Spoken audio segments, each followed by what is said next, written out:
Playing with triangles is a lot of fun with the QuiltSandwich app because it comes with a set of triangle calculators that you can use in your design process to verify cutting measurements or just to play around with different shapes and sizes. To access the triangle calculators, tap the Help and Utilities button on the home screen.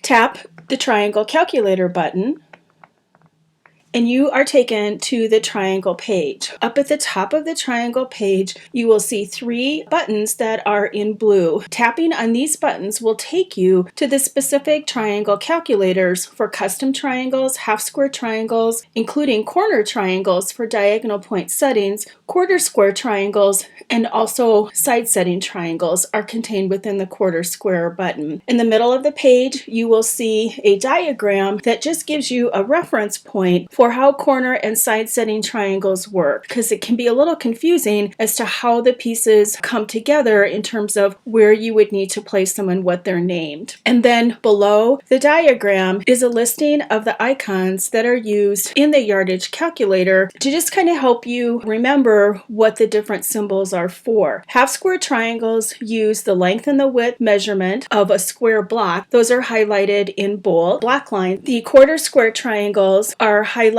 with the outside edge of the triangle highlighted in black. Corner triangles use the diagonal of a half square triangle, so you'll see that line bolded.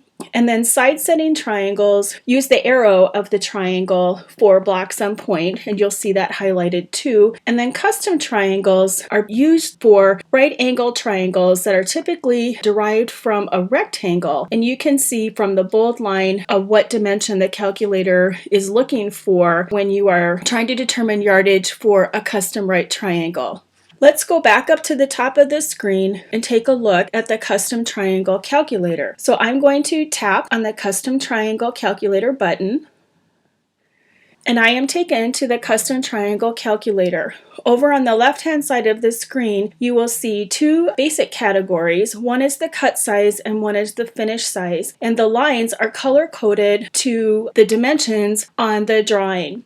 So as you change the finished width with the slider on the bottom of the screen, you will see the triangle change, but you'll also see that the finished width of the triangle is now 8 inches over in the left-hand side, and you'll see that the calculator is telling you that you need to cut your triangle 9 3/4 by 3 5/8 inches. To change the dimensions, you can use the sliders as I just did. You can tap in the entry area and use the keyboard to change your dimensions. Or you can tap on the slider, either the far right arrow to increase it or the far left arrow to decrease it.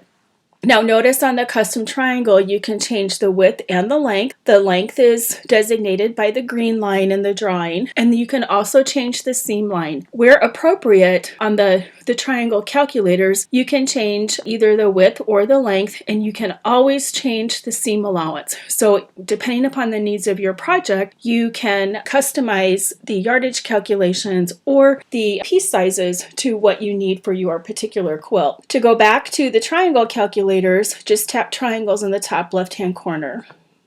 The next one I want to show you is the half square triangle calculator, and this is used for common half square triangles in quilts, but also for corner triangles. So let's take a look at how that works. Half square triangles use the green lines that are highlighted on the diagram. And you will see that there are 2 choices at the bottom of the screen. You can choose a half square triangle or you can choose a corner square triangle. The half square triangle uses the green lines, like I said, the length and the width, but let's look at what happens with the corner square triangle. On the corner triangle, what is important is the pink line because it's the diagonal that's important, and you can see that because the calculator is asking you to change the dimension for the finished block on point size, and by sliding it on the slider, you can see how your dimension is changing. So all you need to do is figure out what your finished block size is, and you can jump on over to the triangle calculator and figure out how large to cut your square to get the diagonal that you need. To go back to triangles, just tap triangles. And then the last one I want to show you is the quarter square triangles. Quarter square triangles are used for typical quarter square triangle patterns, but also for side setting triangles. So let's take a look at those. So again, your drawing is the same. Your colored lines correspond with the finished sizes and are color coded to the dimensions that you are changing. The quarter square calculator comes in defaulting to the quarter square setting, but if you want to look at side setting triangles, tap the side setting button. And you can see the measurement that's important is the green finished block on point size and those angles that are important to determine the appropriate size of the square that you need to cut. And again, like in all of the calculators, you can adjust your seam size to be exactly what you need it to be. To go back to the calculators, just tap triangles. So that's it for the triangle calculators. They are very, very powerful tools that help you really understand how the yardage calculator is determining the cut size of the block. So if you're ever in doubt, just come on over to the triangle calculator and you can see how the yardage calculator determined its measurements. And it's kind of fun to play with different shapes with the custom triangles as you work through more complicated quilt designs. If you have any questions about the triangle calculator or the QuiltSandwich app, you can always get a hold of us by going to our website, QuiltSandwichApp.com.